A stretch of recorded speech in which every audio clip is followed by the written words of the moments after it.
Halo semuanya dan selamat datang. Oke, dalam beberapa menit ke depan ini, kita bakal coba bongkar bareng-bareng apa sih itu statistik bisnis. Kedengarannya mungkin sedikit rumit ya, tapi tenang aja, ini adalah alat yang powerful banget buat mengubah data mentah jadi keputusan bisnis yang jauh lebih cerdas. Coba deh bayangin situasi ini. Kalian punya ide produk baru yang keren banget, brilian. Tapi, langsung munculkan pertanyaan-pertanyaan besar. Harganya berapa ya? Siapa nih yang bakal beli? Terus jualnya di mana yang paling pas? Aduh, taruhannya tinggi loh. Salah langkah sedikit aja bisa fatal.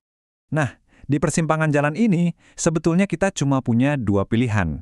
Pertama, jalan kira-kira, cuma pakai feeling, pakai asumsi, ya pakai harapan. Atau, jalan kedua, pakai bukti. Bukti yang didasari sama data, analisis, dan insight. Disinilah statistika muncul, jadi pahlawan kita yang nuntun kita dari gelapnya asumsi ke terangnya wawasan. Oke, jadi gimana caranya kita pindah dari jalur kira-kira ke jalur fakta? Yuk kita mulai lihat gimana statistik bisa mengubah tebakan-tebakan itu jadi keputusan yang mantap dan bisa dipertanggungjawabkan. Terus apa sih sebenarnya statistik bisnis itu? Gampang lagi nih, ini tuh ilmunya. Ilmu buat mengubah tumpukan angka dan fakta di bisnis kita jadi wawasan yang bisa langsung kita pakai. Ini adalah cara yang sistematis buat nguping apa sih yang Bata lagi coba omongin ke kita. Sama kayak alat canggih lainnya, biar bisa pakai, kita mesti ngerti dulu dong bahasanya. Nah, di bagian ini kita bakal pelajari beberapa konsep dasar yang jadi pondasi dari semua analisis statistik.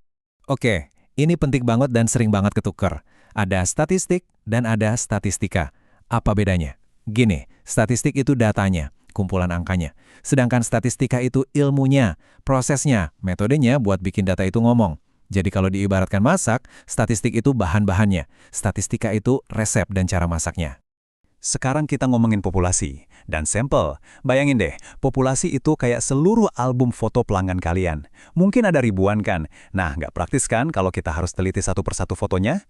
Makanya kita ambil sampel, cuma beberapa lembar foto aja. Tapi foto-foto ini kita pilih biar bisa mewakili keseluruhan album. Nah, itulah intinya. Kita pelajari yang kecil untuk ngerti gambaran besarnya. Oke, fokus ya. Bagian ini krusial banget. Sebelum kita bisa menganalisis data, kita harus kenal dulu jenis datanya apa.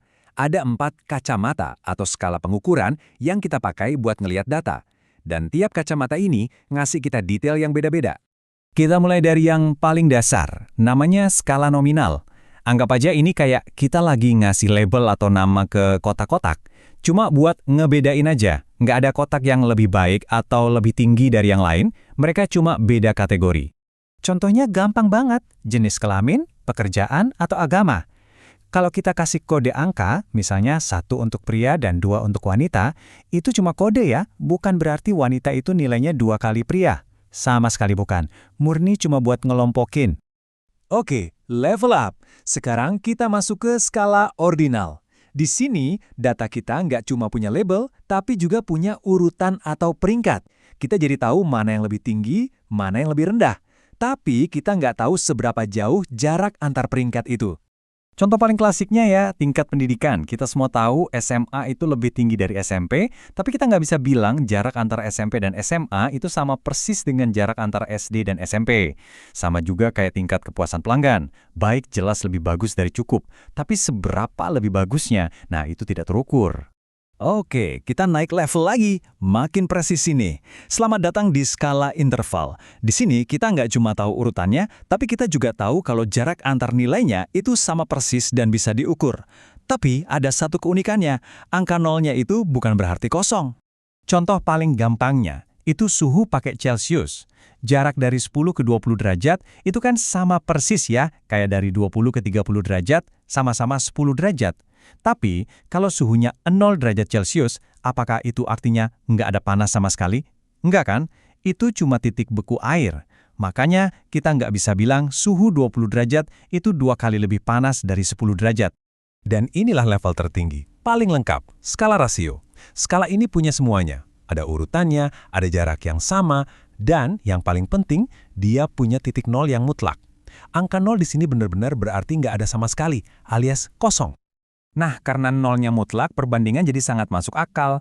Berat badan itu contoh sempurna. Berat 0 kg ya artinya nggak ada berat. Makanya kita bisa dengan pede bilang, orang yang beratnya 60 kg itu kali 2 kali lipat lebih berat dari yang 30 kg.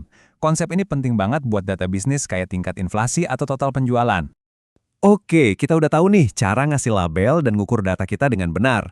Terus abis itu ngapain? Ya dianalisis dong, soalnya data sebagus apapun kalau cuma didiemin aja ya nggak ada gunanya kan.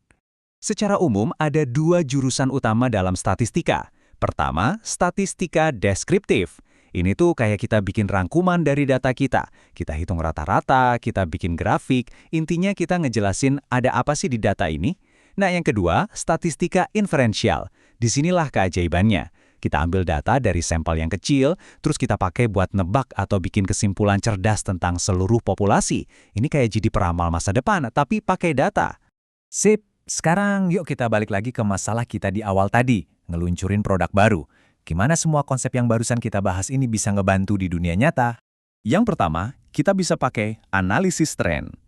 Dengan ngeliatin data penjualan historis, kita bisa meramalkan permintaan di masa depan. Pasarnya lagi naik atau turun sih? Ini bantu kita banget buat nentuin kapan waktu terbaik buat launching. Yang kedua, analisis pasar. Lewat data survei, kita bisa ngintip isi kepala calon konsumen kita. Siapa mereka? Apa yang mereka mau? Berapa sih harga yang mereka rela bayar? Ini penting banget biar produk kita nggak salah sasaran. Dan yang terakhir, nggak kalah penting, pengendalian kualitas. Statistik bantu kita mastiin setiap produk yang keluar dari pabrik itu memenuhi standar. Ini soal menjaga reputasi dan kepuasan pelanggan, biar mereka mau balik lagi dan lagi. Jadi, intinya adalah ini. Bisnis kalian itu sebenarnya lagi cerita loh. Ceritanya itu ada di dalam datanya.